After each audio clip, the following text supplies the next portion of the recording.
Good evening, everybody. Welcome to First Church of Religious Science here in New York. Today's class is entitled, What If It Works? What If It Works? So this is our Louise self-healing class.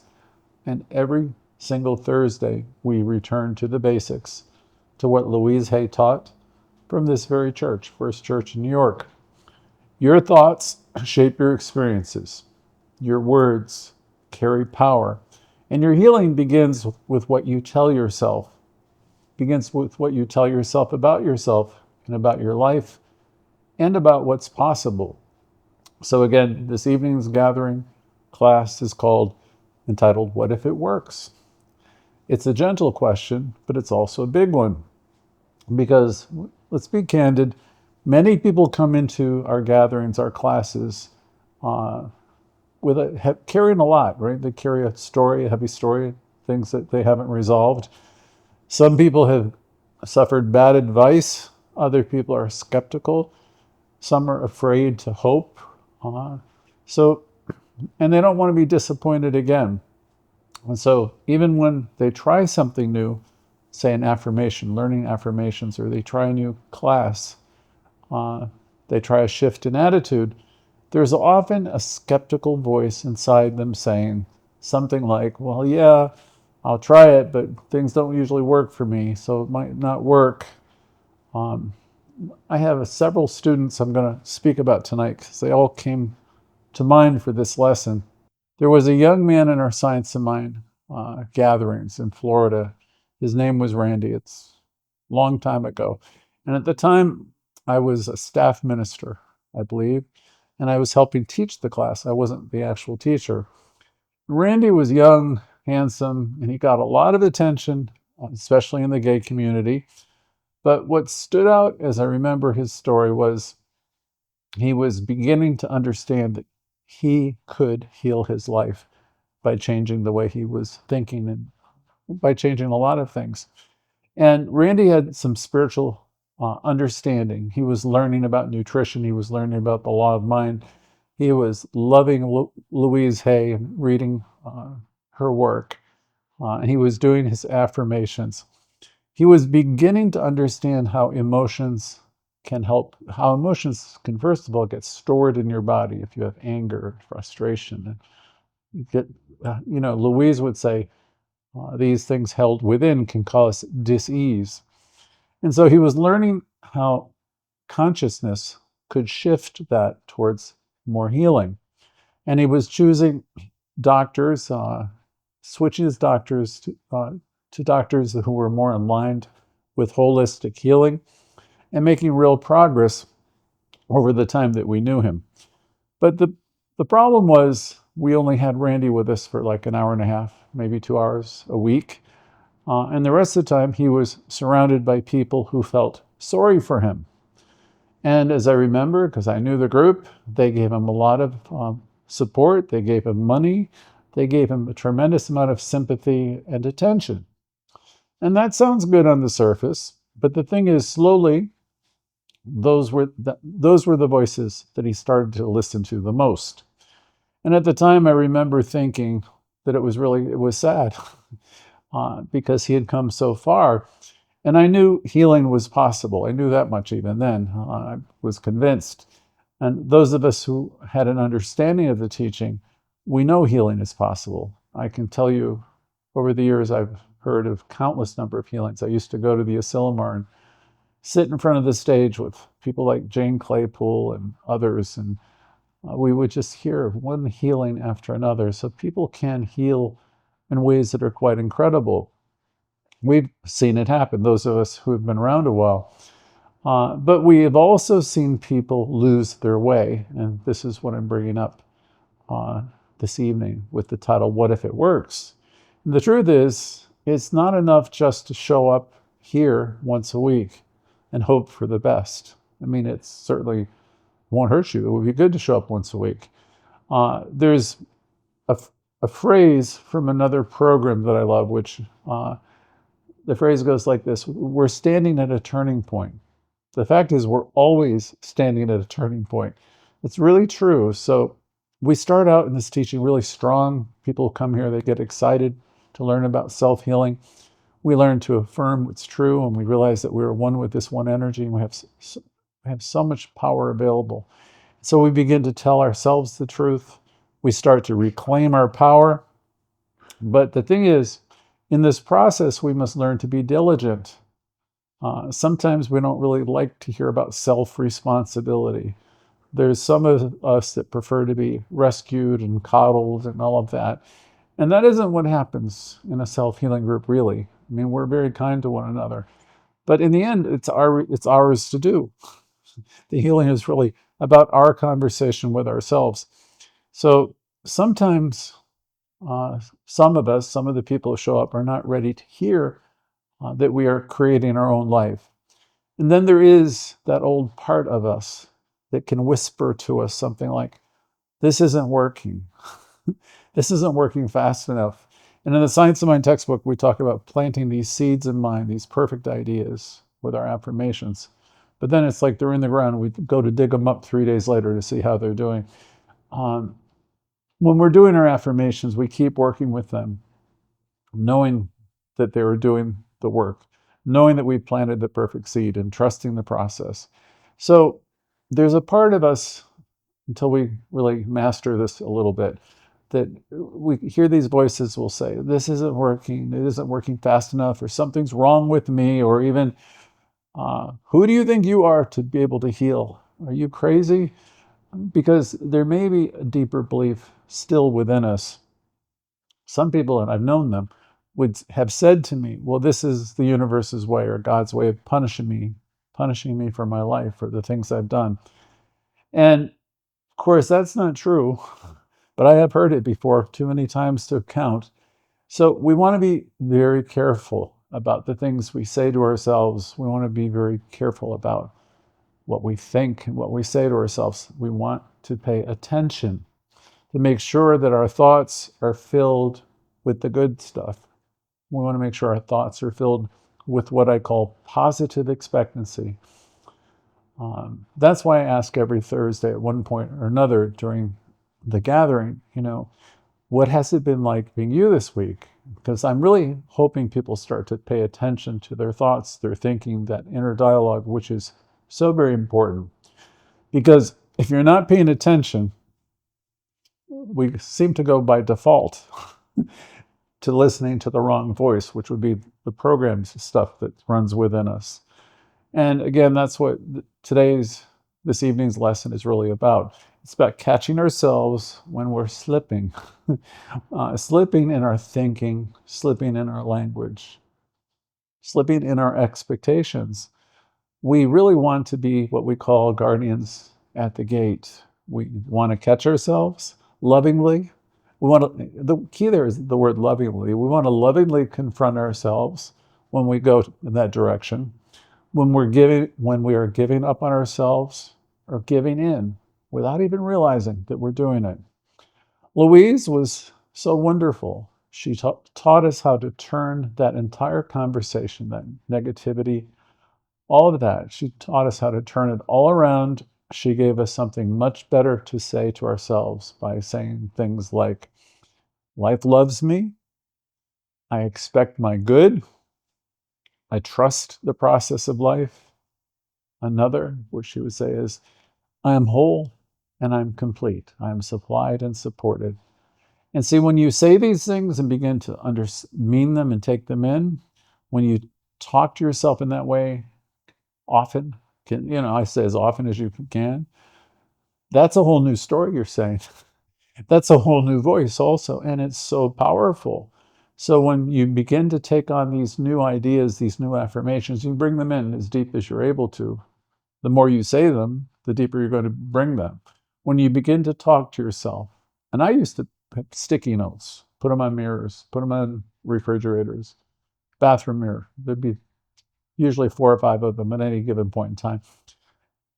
When you have those types of affirmations that life loves me, I expect my good, all is well, I trust the process of life, I love the world the way it is, I love, accept, and approve of myself. Any of those, all of those, the ones you make up for yourself, just as powerful. And when you begin to do this and talk to yourself in this kind of way, again, what do you have? You have a new story, a new voice, and it's very, very powerful. It's powerful because it's connected with truth. You are an inlet and outlet of God activity, spiritual activity. You're one with the one. You have such incredible power available to you, though most people don't remember it and they don't act as though they forget. So once you're in alignment with that, you know who you are, you start using these powerful phrases and bring them into your being, and realizing you're connected with Source, that's when healing really begins. And that's what we are talking about. That's what we're practicing this evening. And there's a couple more people actually that I want to talk to you about. This lady was Claudia. She came to our Thursday night group a few years back. And when I use people's names, it's always not their real name, but they're real people. Claudia came into our Thursday night group a few years ago. And like so many, she looked great on the outside. She's put together in every way. She was smart. She was very kind. She always showed up just before the class. Something about her was very wonderful. But as I got to know her, it was evident that she's carrying a lot of fear, not fear of failure necessarily, but she had this, and she was anticipating disappointment. She was expecting it. She was fearful of getting her hopes up and being let down again, because apparently through the years, a lot of people let her down. She said that she had tried everything over the years: journaling, vision boards, nutrition, yoga, you name it, she tried it. And she said she made some progress, but underneath everything, she still didn't believe that any lasting change was possible for her. I remember one night after class, she stayed behind and she was talking a little bit. And she said, well, this is all sounds good. And she said, but I've been this way all my life. And no matter what I do, she said, I don't know if I can really change anything. I don't think I can. And she was joking by saying she thought she was just damaged goods. And that wasn't really a funny thing to hear. And I asked her a little bit. I said, I hear you. I said, but what if you just stay with this? I said, what if this is the thing that actually will work, which is our title tonight? What if this works? Because I said, I think it will. And I said, in fact, I know this will work if you stay with it. Well, long story short, she did stay with us. And she came back a while later and she said, that question, what if it works, stayed with me. So she did come back. She came back again. And it took time. Little by little, she started working with the affirmations that we talk about. The one she said is, I am safe and life supports me. And she was first to say she didn't believe any of it in the beginning, but she knew that it sounded good. So I don't know what really kept her. But the thing is, as you're doing your affirmations, your belief isn't required on day one. And she knew that too. In her case, she kept saying the affirmations. And some months later, she told me something within her had given way or softened a little bit. And she told me she stopped trying to control every part of her day. She had tried some of these things. She took herself out to dinner without panicking. She even went on a retreat, and that's something that was a big thing for her. And she said, I'm starting to feel a little bit more open and trusting. And she says, I don't even know how to describe it, but something is happening. And see, that's how it begins to work. And once again tonight, we'll ask you gently, what if this whole thing that you're doing here every Thursday works? Because it can. And what if it can work for you? What if the healing you're looking for in whatever area of your life it is comes in a quiet way, not necessarily loud, but what if this good thing shows up through all your doubts? What if the changes you're looking for don't need to be earned, only allowed? Emerson would say we need to get that bloated nothing out of the way of the divine circuits. So what if we don't have to earn anything? If we just get all that noise and all that the ways we put ourselves down? What if we get all that out of the way? And so we welcome the light. Most people don't realize how much they walk around in a state of preparing for war. There used to be a Latin phrase, which I took Latin when I was younger, bellum parare, which was uh, prepare for war. So a lot of people are always walking through their lives, waiting for something bad to happen. And maybe it's time to turn that all around. Uh, maybe they've been trained to think in terms of expecting a little bit from life and being realistic. How many of us grew up in families hearing like, don't get your hopes up. Uh, it's better to expect nothing or not have high expectations. I remember hearing, don't count your chickens before they hatch. And see, all that type of language becomes kind of like an armor, not just in our words, but it's in our nervous system too. It's how we talk to ourselves when no one's around. So this evening, one more time, I'm going to say, when you say things like, it probably won't work out, I'm going to ask you, who are you protecting? When you make a statement like this won't work or this can't work. I remember Louise having a tour called the I Can Do It tour, right?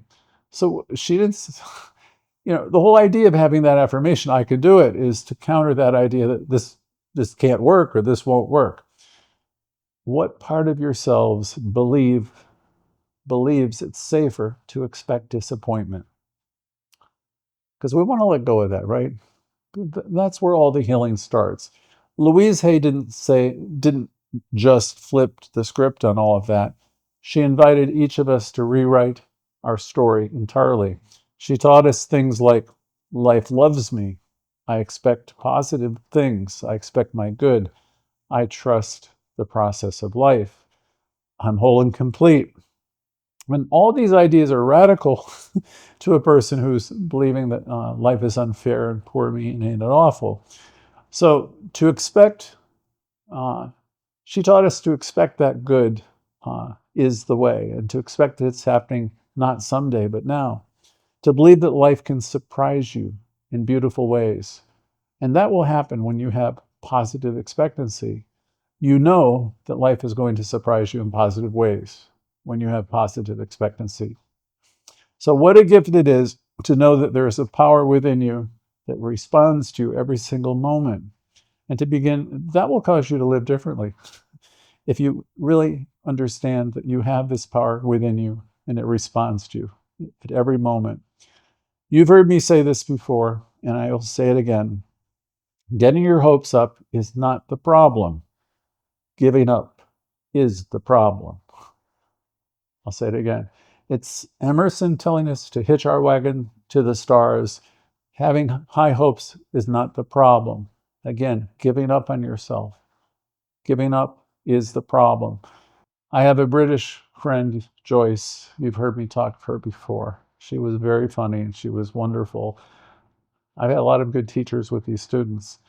And she would always say, we must stay the course. I could, in her British accent, we must stay the course. So here we are once again this evening to challenge you to become more expansive in your thinking. Expansive because that leads to possibility. If you're open and receptive and expansive, that's going to open up possibilities for you, doorways. And as you do that, you're going to bring forth new outcomes. See, this type of thinking softens your fear and strengthens your faith. Louise didn't say, think positive to be cute or something. She said it because she knew. She knew that your mind is a gateway. Your thoughts and your words can be thought of as the instructions. Your thoughts and words are the instructions, and these turn into the beliefs that will be shaping your whole life. So yes, we talk a lot about positive expectancy. We talk about it almost every week. And this evening, I ask you to just take it in again, go a little bit deeper. Let's have this let's make it more conscious, right? Let's work on it to be more conscious. Conscious, positive expectancy. Not just blind optimism. It's not magical thinking either. Ernest Holmes says we have power, to use greater than we are in of which we are a part. So let's start using that power. So let's have this kind of expectancy that comes from knowing who you are and trusting that you are aligned with this spiritual being, this energy, from having that type of spiritual clarity. So I'd like you really to consider the idea, which I've just said, that you are one with the one, that you're an aspect of this energy, an aspect of the divine. So I'm going to bring this even closer to home. I have yet another person. This person is Ernie. He was a regular in one of my groups years ago, and I'm going to be sharing this with a lot of love because Ernie taught me something very important. I'll never forget. Now, he wasn't some sad character. At least he wasn't when I first met him. In fact, in his earlier years, he was a very attractive person. He had presence, he had style, he had confidence, he had a spark. Everybody liked him, loved him. And I remember him really well then. The next time I ran into him some years later, he was in his late 40s, just a few years younger than I was at the time. And he had started to believe the worst things about him. And that's why it came to mind for this evening's class. I remember one evening in a group hearing him say, "Nobody wants me anymore, not at work, not personally." And he went on rambling. And at the time he had to talk, saying, "It's too late for me." And I can't remember all the details, but it was a combination of the idea. Nobody wants him. I don't know if it's work or his personal life, but it was, or if he was trying to find another job. And all that got my attention because I'm wired to hear this stuff with my Louise Hay work. I started to pay attention. And the more closely, then I looked at him. And he was slumped over. His posture had changed. He had a mustache in his face that had become overgrown.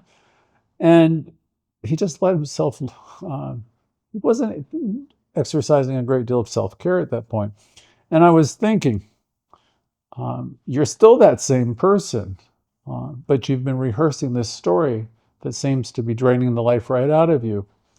So I don't know if I was imagining that or if it was just his appearance that had started to match that inner dialogue that I noticed he was having.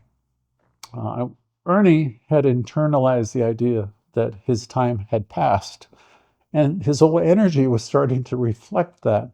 In that moment, then I looked at myself and I silently told myself, I'm not going to talk about that. I'm not going to talk like that.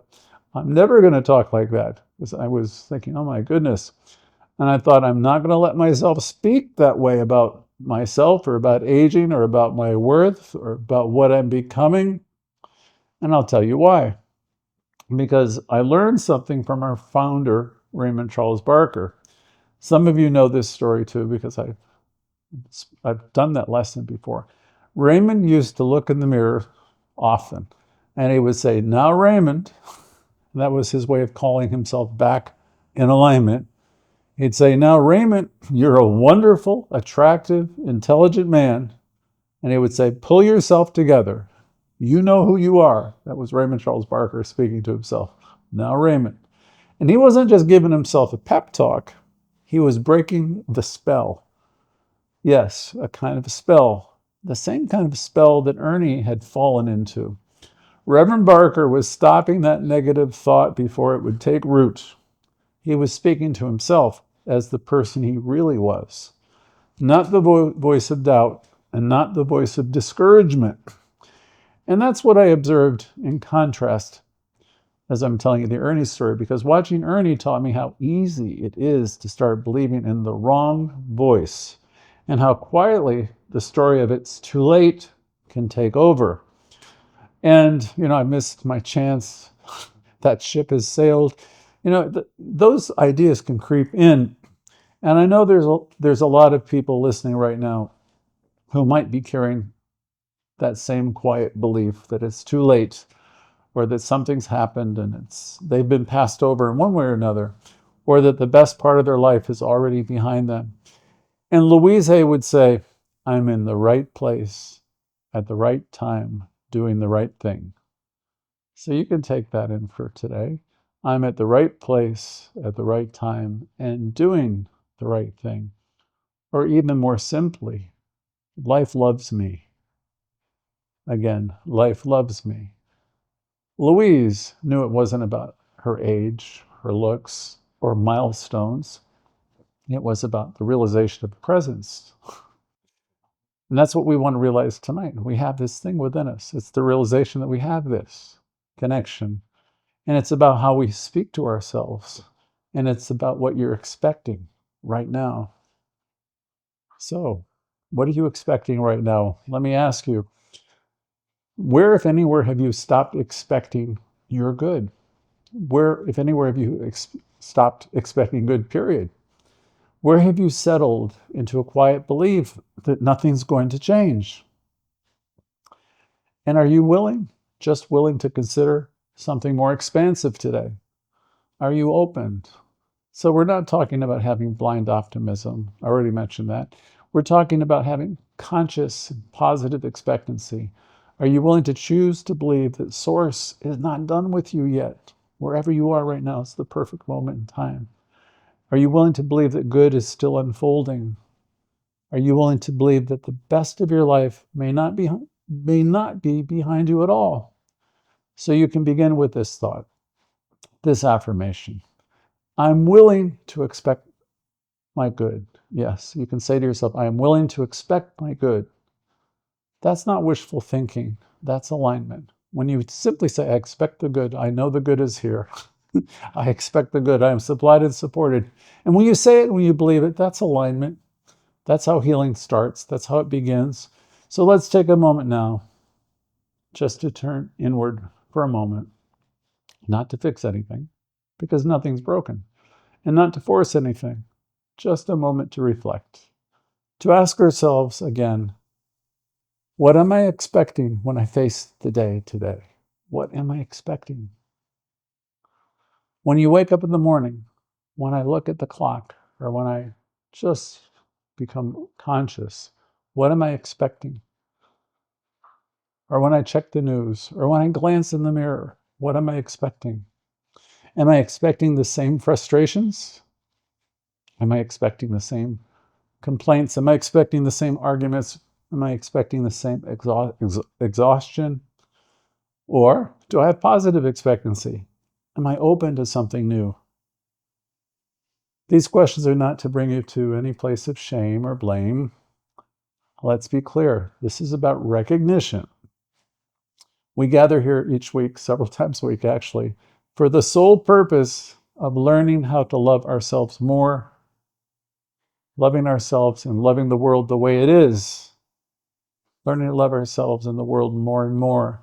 So we pause, we reflect, we notice the patterns, and we all have stuff to work with, right? You will all your life. It's like a schoolhouse. We're here to learn and to grow. So we pause, we reflect, we notice the patterns. We do so because we want to let go of things that don't work. We want to trade in the lesser for the greater. And once we see these patterns, once we become aware, we don't have to keep feeding them. Many of you have heard it said many, many times from the Course in Miracles. You'll hear me say it week after week. I could see peace instead of this. So this isn't just a great quote from the Course in Miracles. It's a real possibility. You could choose to see peace instead of anything. You have the ability to do that. Even in the middle of a difficult day or a trying time, you could see peace instead of, in the middle of a stressful conversation or a moment of doubt, you could choose to see peace. You could choose at any moment to have positive expectancy. You don't have to go back to the stuff and keep recycling it. You can put yourself in a new moment that's untouched by the old story. You can put yourself in a moment that's filled with quiet optimism, a moment where you gently allow yourself to believe something good is happening right now. Something good will happen today. See, that's positive expectancy. It isn't magical thinking. It's not spiritual bypassing either. What it is a soft, open willingness to believe that something greater is always at work. And it is.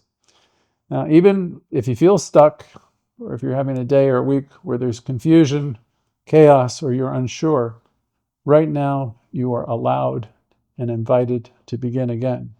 You're allowed to expect something better. You're allowed to believe that your story is not over. In fact, the very best part may not have even started yet. So just for this moment, try something with me. If you feel comfortable, you could place your hand over your chest, your heart, take in a deep breath into that space, that sacred space, and repeat silently or out loud if you'd like these simple ideas. I am safe. I am held. I am loved. I'm supported by life itself. It is not too late. I'm not behind. I am open to this beautiful new moment. I release the habit of dread. I release the story that it can't happen. I choose to expect to see good. I trust the process of life. Life loves me, and I'm willing to love myself more today than I did yesterday. And so I declare there is only one life, one loving presence, one infinite intelligence, and it's not far off. It's right here, right now. It's flowing through me, through all of us, through everyone listening. It knows how to heal. It knows how to restore. It knows how to lift and renew and make all things new. I speak this word on behalf of each person here. You are not behind. It's not too late. You are not forgotten. The doorway to your healing is wide open. The light is still shining. The good is ever available, and something wonderful is unfolding right now. I declare it, I claim it, I trust it, and I let it be. And so it is. So Jimmy is now going to open the Zoom room for everybody. The cameras are going to turn around. And I look forward to hearing from all of you. I thank you all for being here. Thank you for your time. And I'm really looking forward to your comments. So here we are. Again, thank you.